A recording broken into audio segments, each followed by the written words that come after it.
And now before we begin tonight, our speaker is the lovely Jillian Cooke to my right. Jillian has a bachelor's in liberal arts from Thomas Aquinas College in Ojai, a master's in divinity from Holy Apostles, and a master's in pastoral ministry from St. John's Seminary. Right. There's St. John's student over here, future priest, by the way, for those who can't see it. Jillian Cooke is a member of a lay missionary institute called the Father Colby Missionaries of the Immaculata. She took her final profession just about 2 years ago this March. I got to be there. It was beautiful. She took her first profession back in 2010, and it was a long, arduous journey from there, getting to final professions. And we are happy to welcome her. So give her a round of applause once again, Jillian.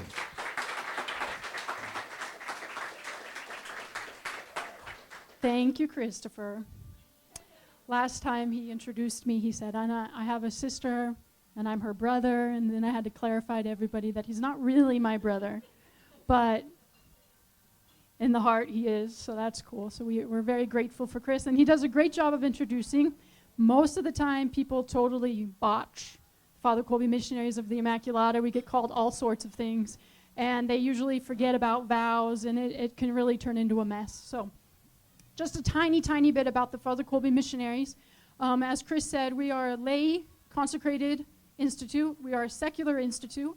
So we take the vows, poverty, chastity, and obedience, just like the religious do, but we live out our baptism in the world.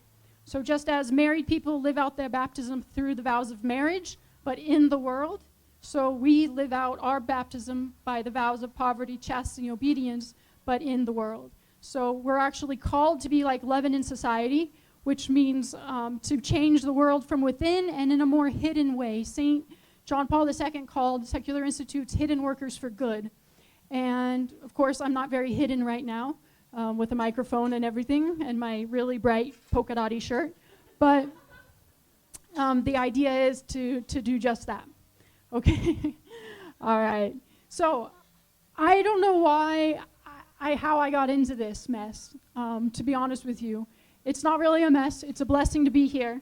But I volunteered myself to speak on Mary and feminism, and then afterwards I was like, I know about Mary, but I don't know anything about feminism. What am I going to do?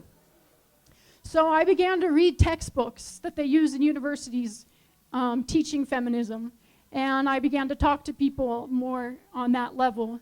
And I began to challenge myself and ask myself, am I a feminist? And what does that even mean? And is the church okay with this feminism thing? And how does Our Lady make it better? Because I knew right away that Our Lady, being the woman, had to make everything better. If feminism was about freeing the woman, if feminism was about bettering the life and the lot of women, if feminism is about women being true women, then Our Lady had to be the answer. She just had to be.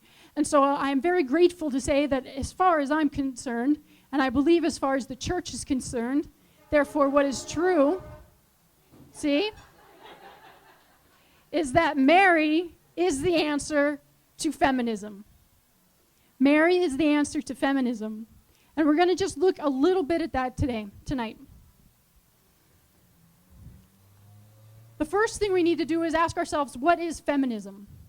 Now, that is actually a very complicated thing because it's not like our catechism of the Catholic Church or a dictionary or the Constitution. We can't just go and find one place where there's a truth where it says this is what it is.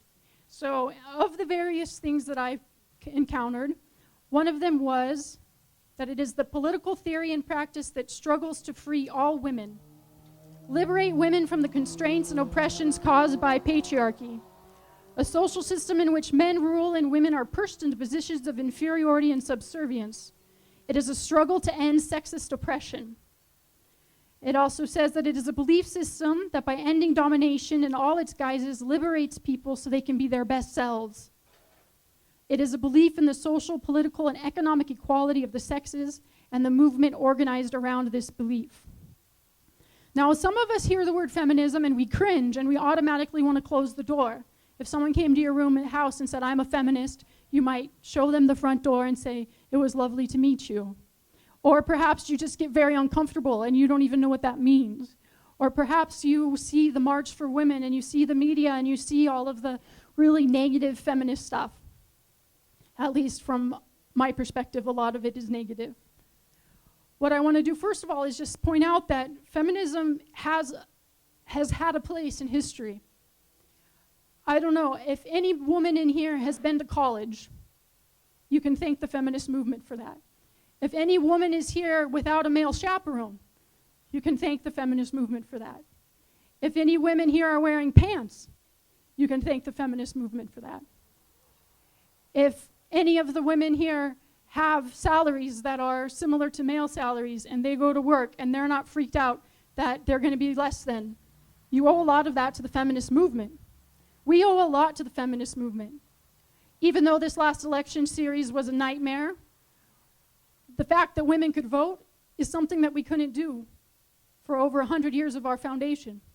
It wasn't until 1920 that women were given the right to vote. And so we don't want to throw the baby out with the bathwater. There is a certain defense for feminism. All of the things that I just mentioned. Also, something that we often forget. In the book of Genesis, at the fall, when the curse came to Eve, God told Eve that her desire would be for her husband, but he would lord it over her. He would dominate her. That is a curse that is tragic for man, because if man dominates woman, he insults and degrades himself. But Pope John Paul II says that it's even more tragic for the woman, because the woman needs that fundamental equality between man and woman in order to flourish. She, in fact, needs to be loved in order to love in return. And so that's the reason why there truly has been equality and oppression of women. Here in the United States, we're blessed because we have much freedoms, and we can even sit here and debate whether or not there is inequality. Now, the fact that we can even debate that, which some people would say we couldn't, some people would, it's the point, okay? There's how many countries in the world where the equality is obviously not there? That women truly are oppressed, and not because of any other reason than because they're a woman. Now, if I don't admit this to myself, then how am I going to look a feminist in the eye and have a legitimate conversation with them? If I don't at least give them the proper ground, if I don't at least acknowledge what's true, how can I have a conversation with them? How can I evangelize and truly go out to where they are, meet them where they're at, and walk with them? I can't. Nor do I do honor to women. If I sit here thinking that I haven't received anything from feminists, or I sit here thinking that all women in the world have life as good as I do, I don't do justice to them, to the millions of women who are suffering daily. Domestic violence obviously affects women much more than men. It does affect men. Again, we don't want to, but we are talking about feminism here. It affects women much more. Up to 17,000 primarily women and children are trafficked into the United States alone every year. The rate of depression and suicide attempts is 2, 3, 4 times in women than it is in men. Now, not to get totally depressing here, but the reason why the attempts are higher is because men tend to be more violent. Their suicide attempts are more successful. So while they don't try it nearly as much, when they do, it usually works. Women, on the other hand. And then finally, if you look around the world, the literacy rates, the education rates, the voting rights, the child brides, all of this stuff that we can't even fathom. And so all of this is just to give a foundation to say that there is a legitimacy to feminism. Feminists are looking for freedom. We are called to be free. We can't love unless we're free. That freedom that every feminist is desiring is something that's in the very DNA of who we are as human beings. We are called to freedom. God made us free. And the more we're able to express that freedom, the more we're able to love. And so they're yearning for something that is natural to a human heart. They're yearning for something, though sometimes they look in the wrong places. Equality, God created us equal, man and woman. He created us in his image and likeness because we're free, because we're rational, because we're dignified. We are equal in dignity, and we can't forget that. Although we are distinct in our roles in the world, etc. And finally, one of the definitions of feminism call for self-realization. Well, I don't know about you, but when I hear that word, sometimes I'm like, oh gosh, here we go again. Somebody's off to discover themselves, to find myself. I just need to find myself. I don't know what I'm doing. Well, figure it out. That's all I feel like telling people. And your point is, while you're figuring it out, will you please help me? Self-realization, however, is also something Pope John Paul II promoted. And he pointed out that it's only through the gift of self that we can be self-realized. The documents of Vatican II call it self-discovery. Whether we realize it or not, from the time we're born until the time we die, is a process of self-discovery, of self-realization, of becoming the person that God has created us to be, of becoming a fulfilled human being, capable of love, capable of rational reasoning, freedom. This is what the women are craving. And women originally turned to men for that love. It's natural for a woman to turn to man in order to be loved. In Pope John Paul II's Theology of the Body, he talks about how the body even expresses that, how the body of a woman is even created to receive and the man's to give. And that is just an expression of our roles and our vocations as men and women in the church and in the world. Women have an amazing role in society and in the church. It's just that it's different than men. One thing I want to say to kind of knock it to the side and not to go there. This afternoon, I'm a chaplain, student, spiritual care worker. I don't know, call it what you want to call it. I go around in the hospital and I visit the sick people. I talk to them. I pray with them, and I listen a lot to them. Well, this one lady is a social worker, so she was really into the job, what I was doing, and she found out, she goes, so, are you going to be a nun? No, I'm not going to be a nun. Oh, so then are you on the track for ordination? No, Catholic Church still doesn't allow and never will allow the ordination of women. Oh, well, are you going to fight that? No, I'm not going to fight that. And I said, I'm not going to fight that because I have a place in the church. I'm going to find that place, and I'm going to live it to my full potential. And she was like, oh. She didn't know what to say to that. So I just want to emphasize as we go on that anything I say about the equality of men and women, also I want to imply the distinction of roles. The priesthood, for instance, is for men. It's men's role for various reasons that we won't go into. Women have another role in the church, and we'll go into that a little bit more.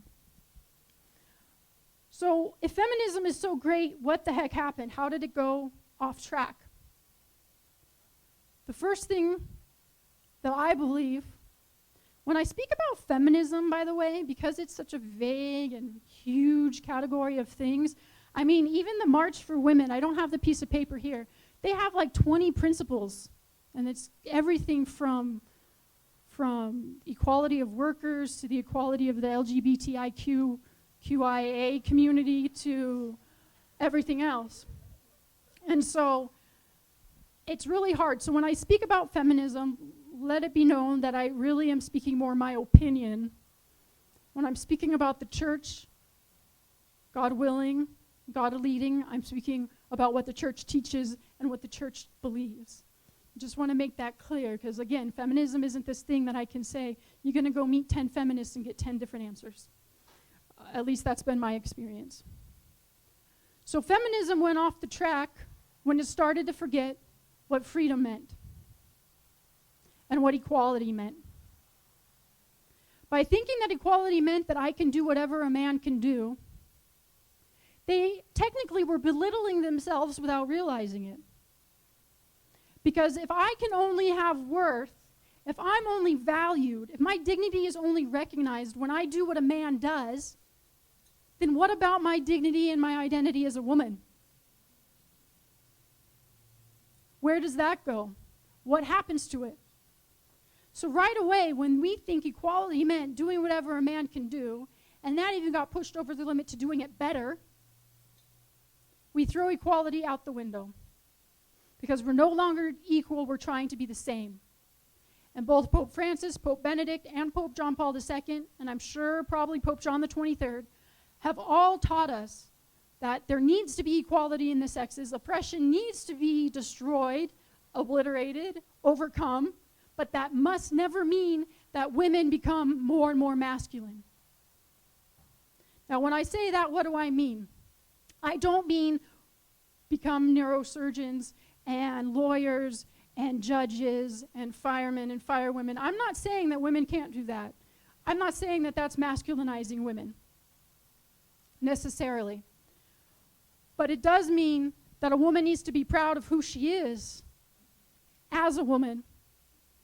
And what are the two of the things that a woman can do that a man can't do? Motherhood. A man can't be a mother. Ever.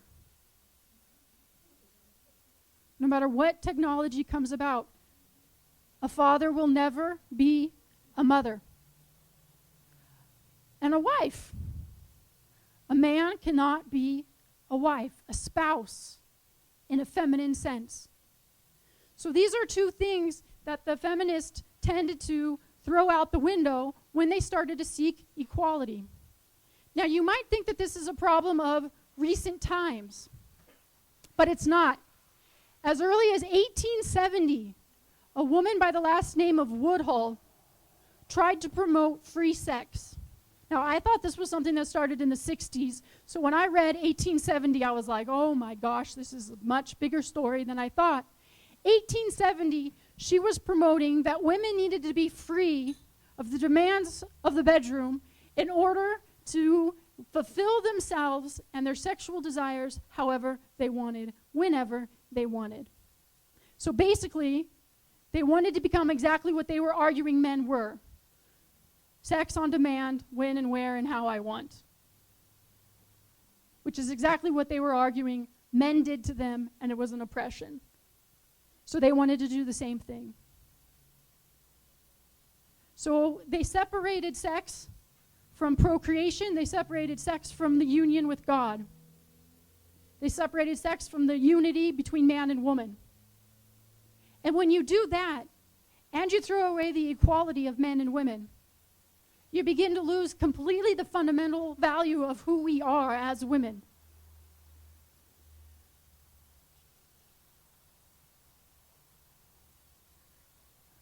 Sorry, just real fast here. Okay. Also, what was to follow from that? So sex outside of marriage came first. We forget this, and we jump straight to abortion and reproductive rights. When we're talking way back in 1870, the separation had already occurred. So we had sex outside of marriage. By 1914, we had birth control coined and being distributed and becoming legalized. In the 20th century, as we know, it progressed until we had abortion on demand. And continued to progress until we have homosexuality being not only tolerated, but embraced and put on a pedestal and exalted. And so it's not something that happened overnight. It's not something that happened in the 1990s. This is something that's been going on for hundreds of years, and it's part of who we are as people, fallen. It's part of the domination of men over women, and of women's failed attempt to be true women, to get out from underneath whatever oppression did exist and does exist. So, what do we do as Catholics? Because as Catholics, we want to respect women and we want to respect men. We want to respect the dignity of sex. We want to respect marriage. Where do we go? How do we turn to? And what is women's role in the world and in the church? That was feminism. A little bit about the history of feminism. A little bit about where feminism went wrong and the repercussions of what happens when they go wrong. So what's the answer? I already told you. I gave it away at the beginning. Mary. Mary is the answer. And when I told somebody this, they looked at me like I was nuts and said, yes, Mary. Mary who? The Blessed Mother, the Virgin. The Virgin is the answer to feminism. Oh, yes. Oh, yes. She is definitely the answer to feminism. And how's that? She answers all of the problems. First of all, the equality in dignity. Mary was the most perfect child of God ever created. She is and will be that most perfect child of God for all eternity. Mary shows us what human dignity looks like. Mary shows us what it loves, how it acts, what it does, what it thinks. Mary is the epitome of humanity. She's the icon of what we're called to be, the perfection. And God chose a woman to do this. It wasn't by mistake. God chose a woman intentionally.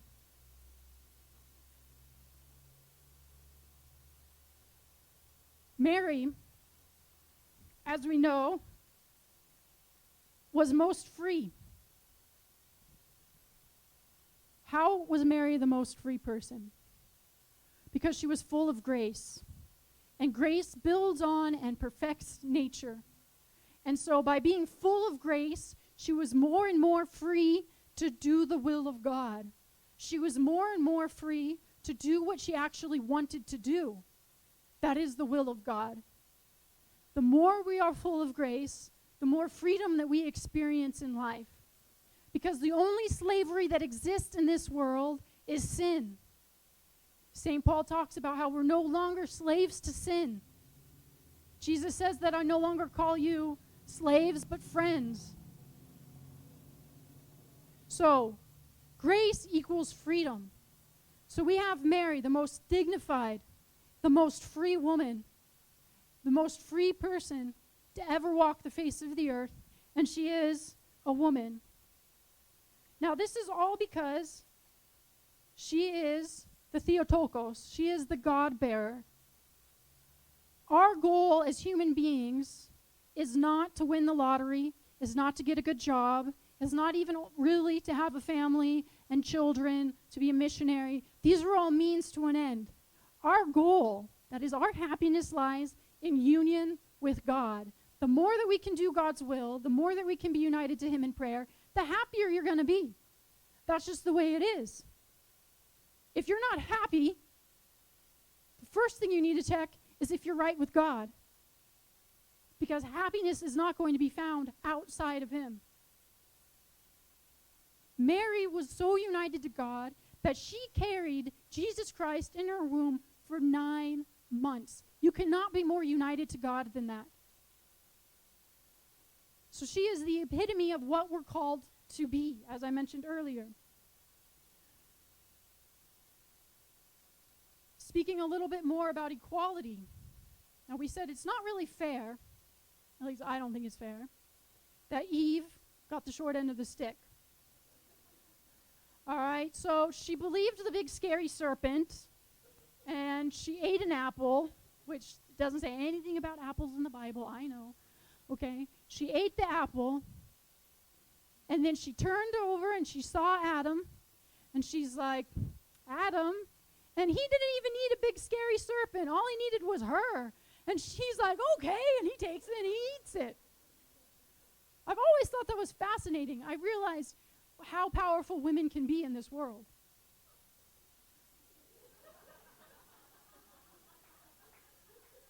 It's true. My mother used to tell me, Jillian, you have the keys. You have the keys, Jillian, you have the keys.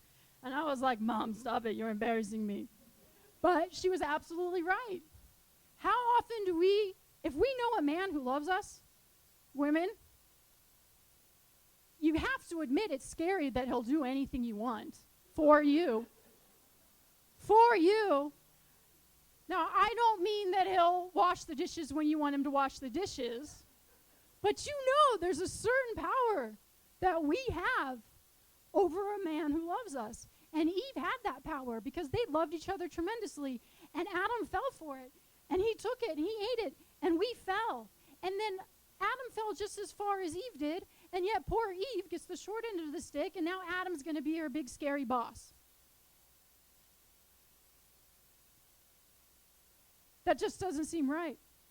But what happens in the same time that that curse is taking place? I'm not talking about theology of man, or else I'd go off on men a lot more, and how beautiful and dignified and wonderful their vocation is. So don't get me wrong here, okay?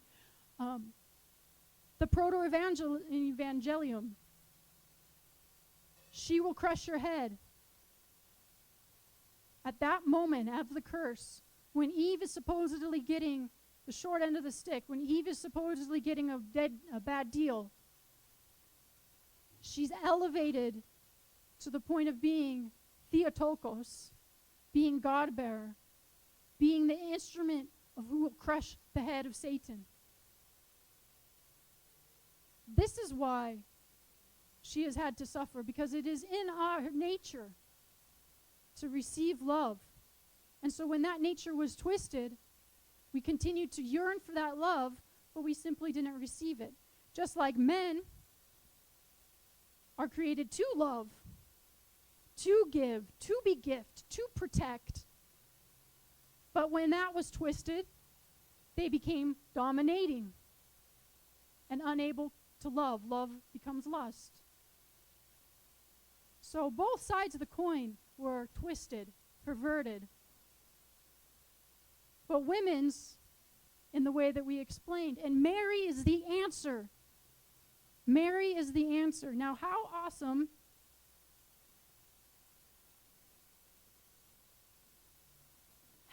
is Mary that she also shows us not only how women are called to be, but how human beings are called to be. When I realized this, I was like, oh my gosh, I went from feeling sorry for women to feeling sorry for men. Because we are created, us women, we are created to receive love and to love in return. That is the role of the bride. The church is the bridegroom. Christ is the groom. Christ pours forth his love, and the church receives that love and gives it back. Mary has been called model of the church for this very reason. She receives the love of God and gives it back. So not only is Mary showing us what we're called to be as women, she's showing us what we're called to be as human beings. That is to receive love and to give. Now, it's more natural for women than for men. But that's why women are called to live their vocation wholly and untiringly, because we have a duty to be prophetic witnesses of man's call. We have a duty and a responsibility to love.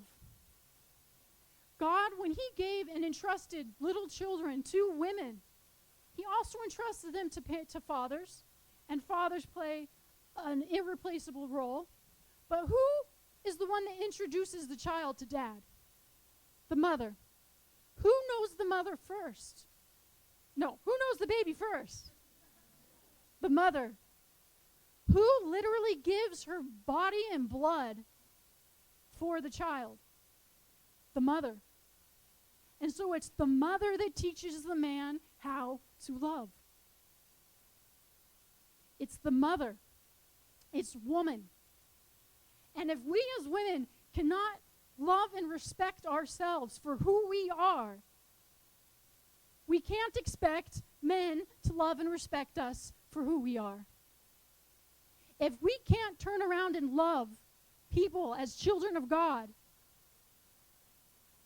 how can we expect other people to learn how to love? If God has entrusted children, babies, to women, God has entrusted humanity to women. Most obvious at the foot of the cross when he said, "Behold, woman." There's a reason he doesn't say Mary all these times. He says, "Woman, behold your son. Son, behold your mother." Mary is the epitome of what we're called to be. That is to care about humanity. And this is why you can have people who are celibate. Because if being a woman is all about having children and getting married, etc., then I'm in big trouble. I'm sort of in big trouble anyway, but that's for another day. Celibacy finds its value insofar as it is fruitful. Pope Francis said that he didn't want these religious to grow up to be sour-faced. Basically, he said sour-faced hags. He's very descriptive. Because if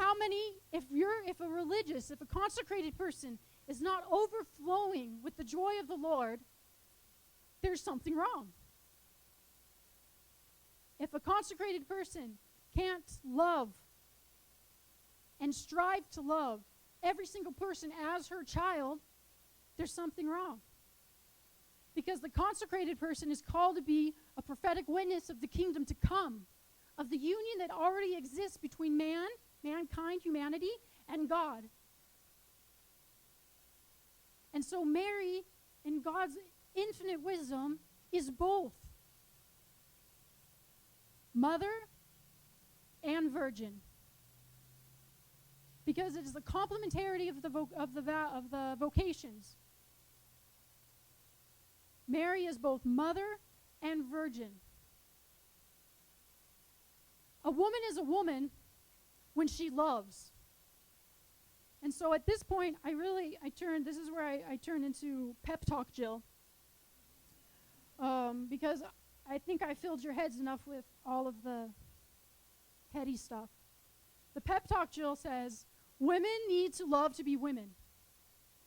Our society, I think you might be sitting there thinking, I'm not affected by feminism negatively. I'm not affected by the oppressive society. I'm not affected by all of this. I'm great. I'm happy. I'm glad I'm a woman. I'm glad I'm a mother. It's my dream. But how many times do you look in the mirror thinking you need to look differently? How many times do you look in the mirror and wish you were maybe even somebody else? How often do you feel down, discouraged because you're not better than you think you should be? Mothers who love their children, how often do you feel like what you do isn't good enough? That you're not quite making it up to par? That you're not quite as good as that Pinterest lady? You're not quite as good as the lady on Facebook or as your neighbor or as the woman who has a career and children. How many of you feel like you're more of a woman when you're wearing a power suit? Or more like a woman when you're baking cookies, as opposed to digging ditches? These are all things that affect us. And if we don't learn, and if we don't ask God to teach us how to love, and to put aside all of this ridiculousness, and to love and cherish our femininity, then the world is out of prophets. And who will be the prophet of God's love for the world, if not the women? If not the women. Often, we think of men as having power. And in some ways, that's true. But we can't confuse power with just a plain old distinction of roles. Because remember, we have to see the world with the eyes of the Lord, not with the eyes of the world. So, a mother with one child who she takes care of is as powerful as the CEO of a major corporation. Because in God's eyes, that power knows no limits. We have to see the world through the eyes of God. And that brings me back, for instance, to the priesthood thing. The priesthood is not a matter of power. Women are not oppressed because men can be priests and bishops and they can't. It's not a position of power. If it is, it's being abused. And that's what we need to pray for and fight against. It's simply a different way of living out a vocation, of living out holiness. And it's not an easy one. And this is where I say, men in this room, I say all of this about women, how we need to love ourselves and everything like that. But the bottom line is, without a man who loves them, a woman doesn't know how to be a woman. God created Adam, and then from his side he created Eve to be his helper.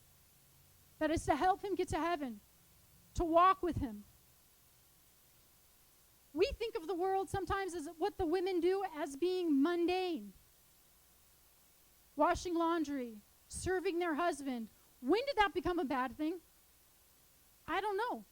Why do women feel less than because what they do is serve? Jesus came to serve, not to be served. Women need to recapture the honor of being servants. Just as women hold the keys, most women are loyal to the core.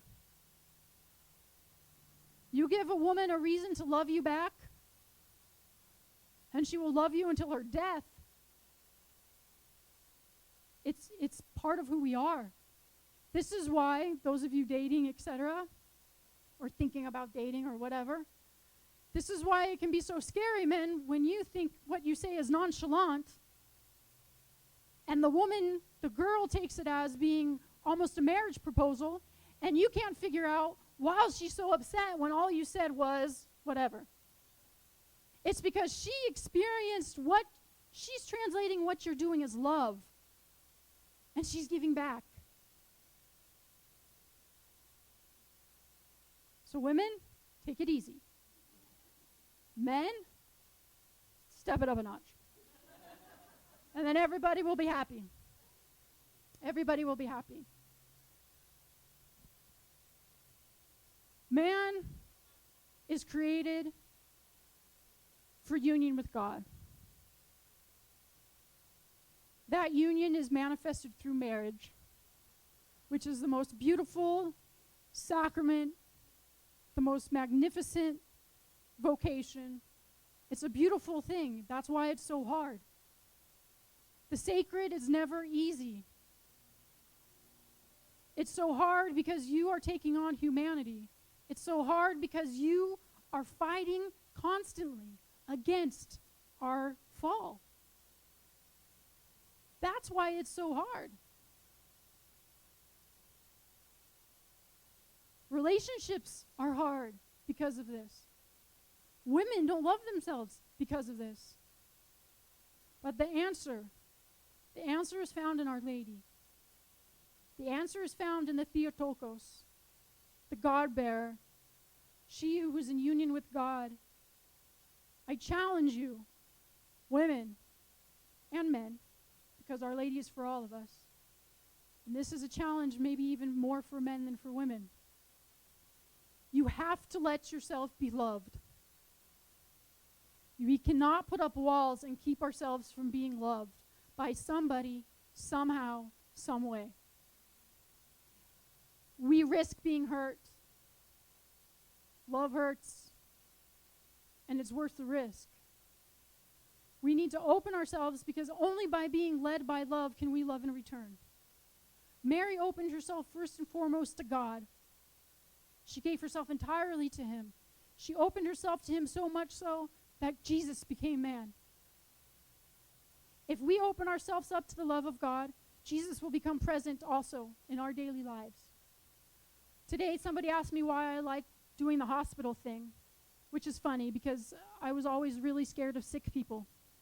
And I get nervous knocking on the doors, and there's a lot of doors in the hospital.